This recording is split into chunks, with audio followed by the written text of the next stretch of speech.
Money Power Fraud presents Toshiba, Profit Inflation Through Delay Recognition. Chapter 1, Executive Exposure, Deferred Losses, Artificial Profits.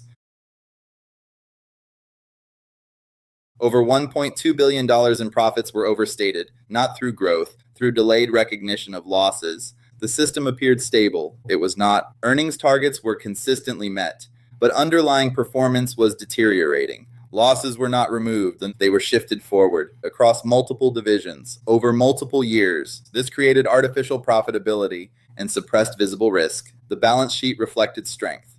The cash reality did not. Managers were not optimizing operations as they were managing timing. Costs were deferred into future periods. Revenue was preserved in the present, and this created a controlled distortion, one that compounded each reporting cycle. The underlying mechanism was simple. Performance targets were imposed centrally.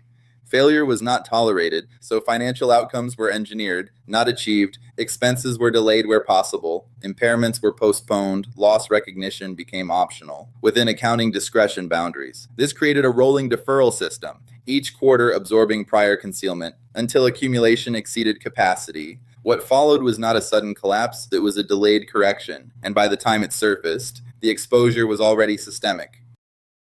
Chapter 2, The Incentive Structure, Performance Pressure as a Control System. The system did not begin with accounting. It began with targets, aggressive, non-negotiable. Earnings expectations were set at the top and pushed downward without adjustment. This created a constraint, not a goal. Divisions were required to comply, regardless of operating conditions. Failure carried consequences, immediate and visible. Career progression depended on compliance, not accuracy. This changed behavior. Fundamentally, managers stopped reporting reality. They started managing outcomes. The mechanism was cultural, but enforced structurally. Internal language reinforced pressure. Targets were framed as obligations, not forecasts, not estimates. What followed was predictable. When performance fell short, adjustments were required, not operational adjustments, financial ones. This is where distortion begins. Accounting discretion became a tool, not a safeguard. Managers identified flexibility points within reporting frameworks, revenue timing, cost recognition, impairment decisions, project accounting assumptions.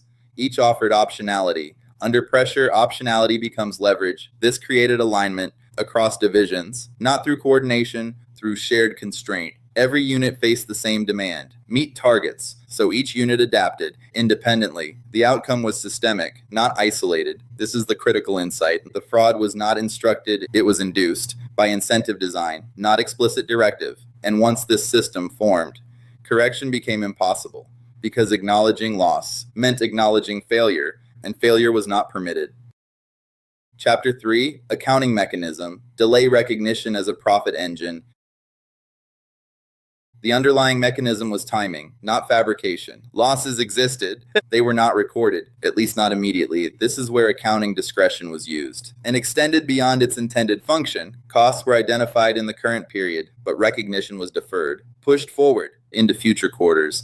This preserved current earnings at the expense of future accuracy. The system relied on repetition, not a single adjustment. Small deferrals applied continuously. Across reporting cycles, impairments were delayed. Even when asset value declined, project losses were postponed despite clear cost overruns. Expenses were reclassified or deferred through accounting treatments. Each action was individually defensible within judgment thresholds, but collectively, they created distortion. This is the critical point. No single entry triggered failure. The system failed in aggregate. What followed was compounding exposure. Each period carried prior deferrals, plus new ones. This stacked hidden losses beneath reported profits. Earnings appeared consistent, but risk was increasing. The balance sheet absorbed pressure, silently, until it could not. This created artificial stability, a smooth earnings profile. In a volatile operating environment, that contradiction mattered, because stability signaled control. But the system had none. It depended on continuous deferral to maintain the illusion, and once deferral capacity narrowed, recognition became unavoidable. That is when the system breaks. Chapter 4, Segment-Level Manipulation, Distributed Distortion Across Divisions. This was not a centralized fraud. It was distributed across divisions, operating independently. Infrastructure units applied deferrals. Semiconductor divisions did the same. Energy and nuclear segments followed, each under identical pressure. The mechanism was replicated, not coordinated. That distinction matters. No single control point existed, which reduced detection risk. Each division managed its own reporting, within corporate expectations. Targets remained constant. Performance did not, so adjustments filled the gap. Costs were delayed at the unit level. Revenue timing adjusted locally. Project accounting assumptions shifted to preserve margins. Each action appeared isolated, but the pattern was systemic. This created layered distortion across the organization. When consolidated, the effect multiplied. Reported earnings reflected alignment, but not reality. This is where complexity protects the system. Multiple divisions, multiple accounting judgments. Auditors evaluate segments individually, not always the aggregate behavior. So signals remain fragmented,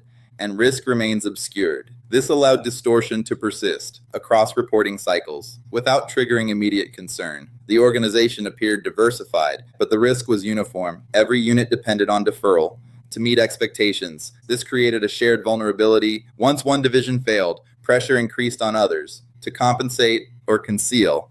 That is how localized adjustments become systemic exposure, and once aggregated, the distortion is no longer containable.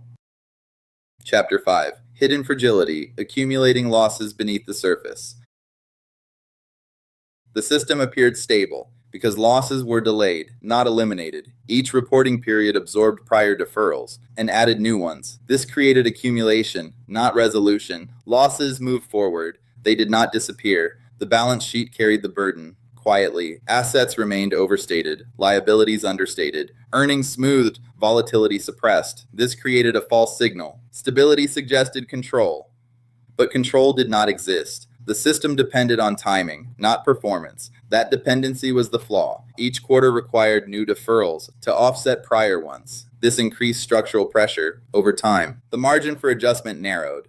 Gradually, accounting flexibility has limits, even within judgment. Projects could not absorb infinite delays. Impairments could not be postponed indefinitely. Cash flow began to diverge from reported earnings. That gap matters because cash does not defer. It resolves immediately. This is where fragility becomes visible. Internally first, then externally. Managers recognized the pressure, but could not reverse it. Reversing required recognition. Recognition required admitting failure. That was not permitted. So the system continued, under increasing strain. This created a compression point, where accumulated losses exceeded deferral capacity. At that point, stability breaks, not gradually, but all at once, because what was hidden becomes current. Chapter 6, Regulatory and Audit Failure, Oversight Without Penetration. The system operated in plain sight, but not in plain understanding. External audits were conducted, controls were reviewed, and nothing triggered immediate escalation. This is the failure, not absence of oversight, but absence of penetration. Auditors evaluated compliance, not behavioral patterns. Each accounting decision appeared defensible, individually, within acceptable judgment ranges. Impairments delayed, but supported by assumptions. Costs deferred, but documented within project timelines. Revenue recognized. Within allowable frameworks, no single violation triggered alarm. That is how the system persists. Fragmentation protects it. Complexity obscures it. Audits test entries. They rarely test intent. This created a gap between technical compliance and economic reality. Internal controls existed. Formally, approval chains, review processes, but control systems rely on escalation. And escalation requires challenge. Challenge did not occur because incentives aligned against it. Managers approved adjustments to meet expectations. Reviewers validated assumptions. Under pressure, oversight became procedural, not analytical. Regulators faced the same limitation. Financial statements appeared consistent. Earnings volatility was low. No obvious distress signals. No liquidity crisis. So scrutiny remained limited. This is the critical insight. The system did not break rules. It exploited their boundaries. And when manipulation operates inside the framework, detection becomes delayed until accumulation forces visibility. By then, the exposure is already systemic. Chapter 7, Trigger Event, Internal Investigation, and Exposure. The system did not fail externally. It failed internally. Pressure built over time until it forced review. A whistleblower raised concerns about accounting practices, not isolated issues, a pattern. This initiated an internal investigation across multiple divisions. What followed was discovery, not surprise. The distortion was widespread. and persistent over multiple years across core business units. Profits had been overstated systematically. Losses had been delayed continuously. The scale became clear. Over $1.2 billion in inflated profits identified, not through fraud in one period, but through accumulation across reporting cycles. This is where the system fails visibly. Once investigation begins, deferral stops, recognition accelerates, what was hidden becomes current. Financial statements require restatement across prior periods. This forces correction all at once. Executives resigned, not gradually, immediately. Leadership credibility collapsed. With the disclosures, market confidence followed because the signal changed from stability to structural failure. This is the transition point from controlled distortion to forced transparency. And once transparency is imposed, the system cannot sustain itself. Chapter 8, Collapse Dynamics, Confidence Breakdown, and Capital Impact. The collapse did not begin with losses. It began with disclosure. Restated earnings removed the illusion. Immediately, what appeared stable became volatile. What appeared controlled became uncertain. This is where confidence breaks. Investors reassessed valuation using corrected data, not reported performance. Share price declined rapidly, not because losses were new, because they were finally visible. This repricing reflected reality, delayed but unavoidable. Capital access tightened. Lenders reassessed exposure. Counterparties increased scrutiny. Risk perception shifted. This created secondary pressure. Liquidity conditions worsened. As confidence declined, operational flexibility reduced. Funding became constrained. This is how accounting failure becomes capital failure. The system no longer controls timing. Markets do, and markets do not defer, they react immediately. Institutional trust degraded across stakeholders. Auditors and investors, regulators all recalibrated risk. This is the compounding effect. One disclosure triggers repricing. Repricing triggers constraint. Constraint exposes further weakness. This accelerates collapse, not through a single event, but through cascading reactions. The company remains operational, but credibility does not. And without credibility, capital becomes conditional. Chapter 9, Structural Analysis, Why the System Was Inevitable. The failure was not accidental. It was structural. The system depended on targets, not performance. That distinction matters. Earnings expectations were fixed. Operational reality was variable. This created a gap that had to be closed, not operationally, but financially. Delay recognition became the solution. Repeatedly, each period required adjustment. To maintain alignment, this created dependency on future flexibility, but flexibility is finite. Accounting judgment has limits. Projects have timelines. Losses eventually surface, regardless of intent. This is the compression point, where accumulated deferrals exceed available discretion. At that point, recognition accelerates, not gradually, but simultaneously. This is why collapse feels sudden. Even when buildup is slow, the system appeared stable, because distortion was continuous, not because risk was low. This is the core misinterpretation. Observers saw consistency. They assumed control, but consistency was engineered, not earned. This created false confidence. At every level, management believed stability could continue. Investors believed earnings were reliable. Auditors believed assumptions were reasonable. All were aligned on incorrect signals. This is how systemic failure forms, not through deception alone, but through shared misinterpretation, driven by structure, not intent. Once the system required continuous distortion, failure became inevitable, because sustainability required infinite deferral, and that does not exist. Chapter 10, Institutional Lessons, Timing Manipulation as a Risk Signal. The primary signal was not fraud, it was consistency. Earnings remained stable in unstable conditions. That contradiction matters. Volatile sectors rarely produce smooth results, unless volatility is hidden. This is the first indicator. Stability without explanation requires investigation. The second signal is timing. Costs repeatedly deferred across reporting periods. Impairments delayed, despite declining asset value. This reflects intervention, not performance. The third signal is incentive structure. Management compensation tied to short-term targets. With limited tolerance for variance, this creates pressure, and pressure creates distortion. The fourth signal is cash divergence. Reported earnings increase and cash flow does not. That gap matters, because cash cannot be deferred. Only reported earnings can. This creates diagnostic clarity. When earnings and cash diverge, one is misaligned. The fifth signal is adjustment frequency. Repeated use of judgment-based accounting across consecutive periods indicates dependency, not discretion. These signals form a pattern, individually explainable, collectively diagnostic. This is how operators identify risk, not by single anomalies, but by structural repetition. The critical takeaway is simple. Timing manipulation precedes collapse, consistently, because it replaces performance with deferral. And once deferral becomes required, the system is already unstable. Chapter 11, Strategic Defense Segment, Detecting Delay Recognition Systems. Detection begins with alignment between earnings and cash if earnings rise, but cash does not. Investigate immediately. This is the primary control signal. Next, evaluate timing behavior. Are costs repeatedly deferred across multiple periods? Are impairments delayed despite declining asset performance? This indicates intervention, not variance. Then assess incentive structure.